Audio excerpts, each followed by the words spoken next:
बोलो श्री राम।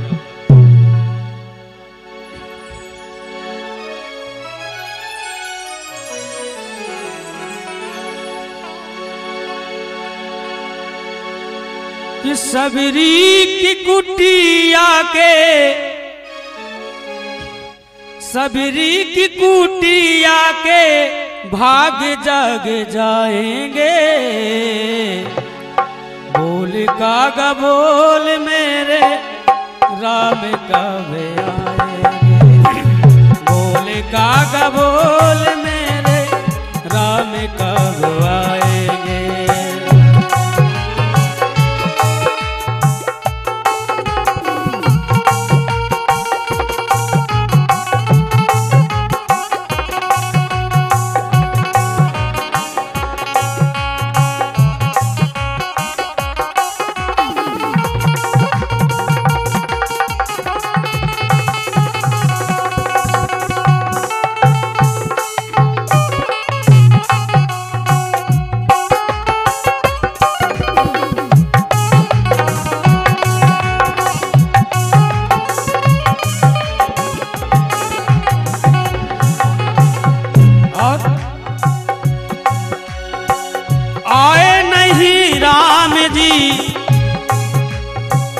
आए नहीं राम जी लगाई कहाँ देर है।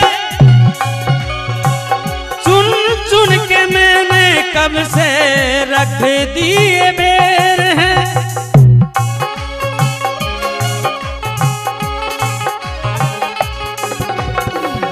आए नहीं राम जी लगाई कहाँ देर है।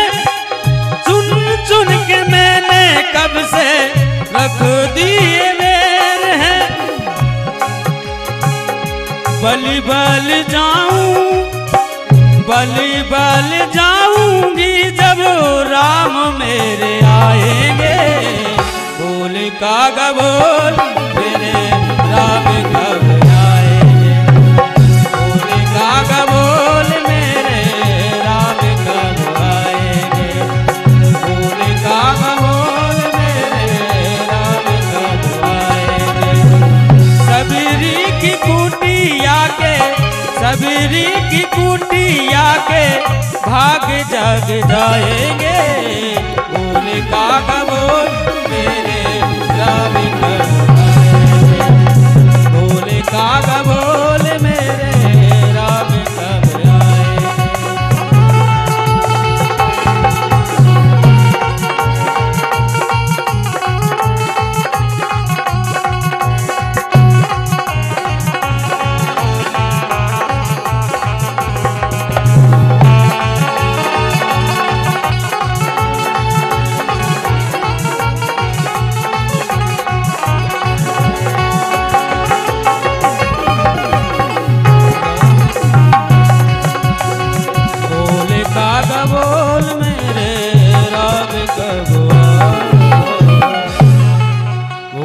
रामचंद्र भगवान की जय हो। बोले हनुमान जी महाराज की जय हो।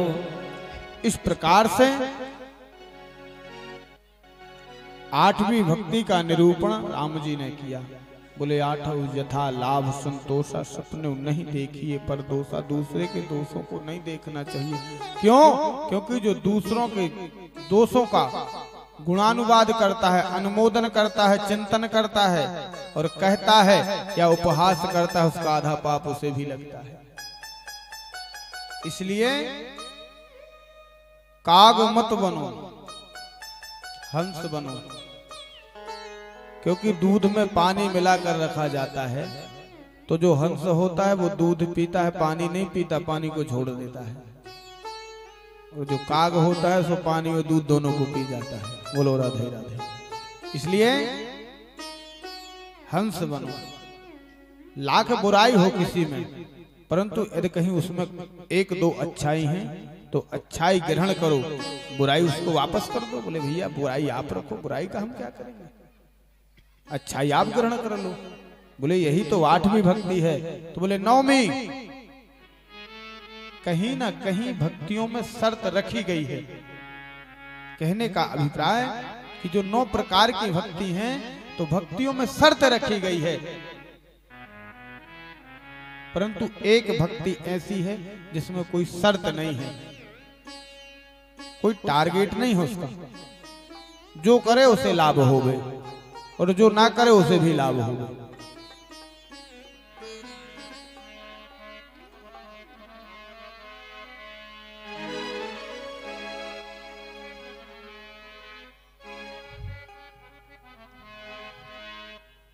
नवमो सजाल सब सना छलहीना।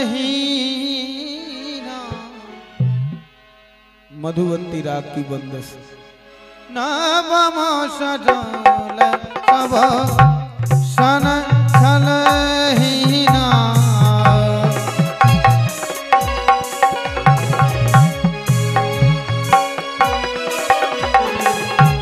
नवमो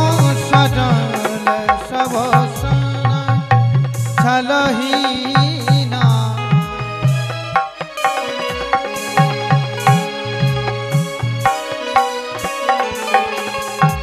नवमो सरल सब सन छलहीना।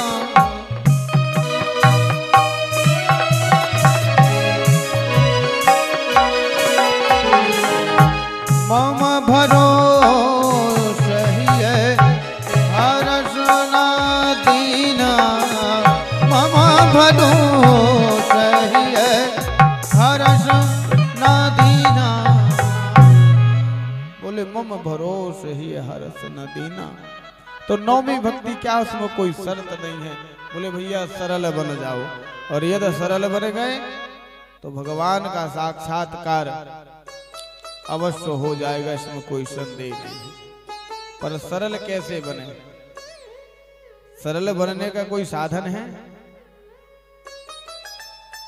सरल बनने के लिए अज्ञ बनना पड़ेगा, अज्ञानी बनना पड़ेगा। बहुत से लोग ऐसे होते हैं जो सब कुछ जानते हुए भी शांति से दूसरे की बात को सुनते हैं, और जो जीभ में मुंह में जीभ न डाले वो क्या है? वो बाचाल लोग हैं। कल हम लोग यहाँ से गए थे हिनौता सकौर तक रात में। एक व्यक्ति लेने आया था, यहीं से उसने कथा चालू की वहां तक और वहां से यहाँ तक। दिमाग पक गया हमारा, हमें लगे सर मार दे इसकी गाड़ी में या उतर जाए इससे नीचे। महाराज मैं वहां से विधायक बनने वाला हूँ, टिकट मिल गई। मैंने उससे बात की, गडकरी से मिला, कैलाश में क्या है भैया हमें क्या करना है, गडकरी का क्या कैलाश का, वो तुम्हारी लान है हमारी लान अलग है। कहने का अभिप्राय सरल बन जाओ। फिर हमने यहाँ आकर उसको बताया, हमने कहा भैया हम भी पागल नहीं हैं, आप इस बात को अपने दिमाग से निकाल दो। आप क्या करते हो? बोले हम टीचर हैं। हमने कहा तो हमसे बड़ी डिग्री हमारे पास है। पागल नहीं है, सब कुछ जानते हैं, पर आपकी बात सुन रहे हैं। तो यह भाव नहीं होना चाहिए। नवम सरल, सरल हो जाओ। सरलता में ही कन्हैया मिलता है।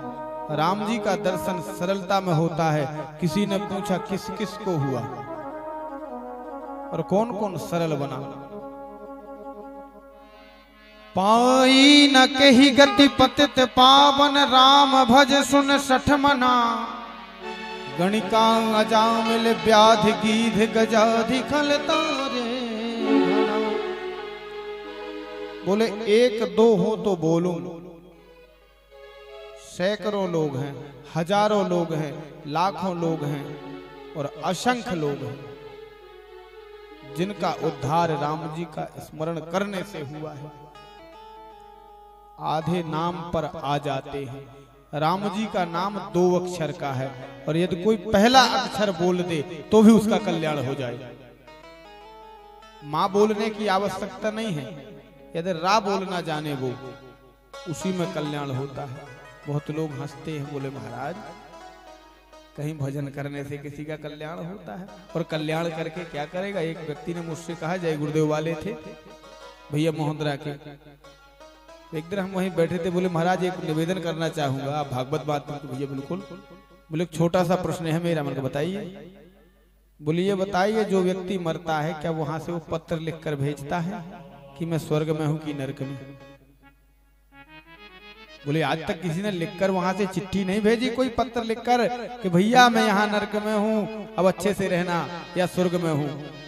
तो मैंने कहा भैया यदि आपके पास दिमाग होता तो आप साइकिल की दुकान थोड़ी रखते।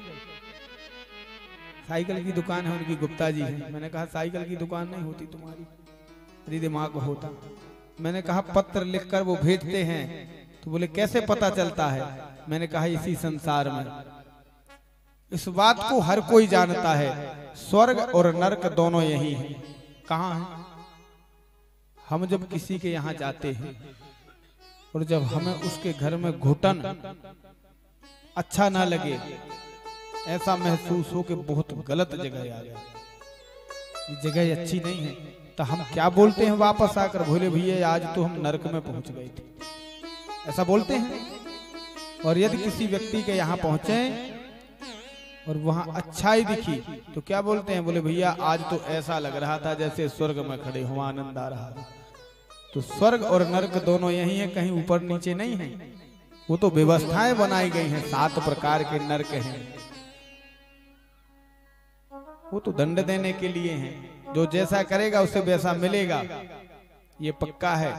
84 लाख योनि भोगनी पड़ती है, परंतु किसे?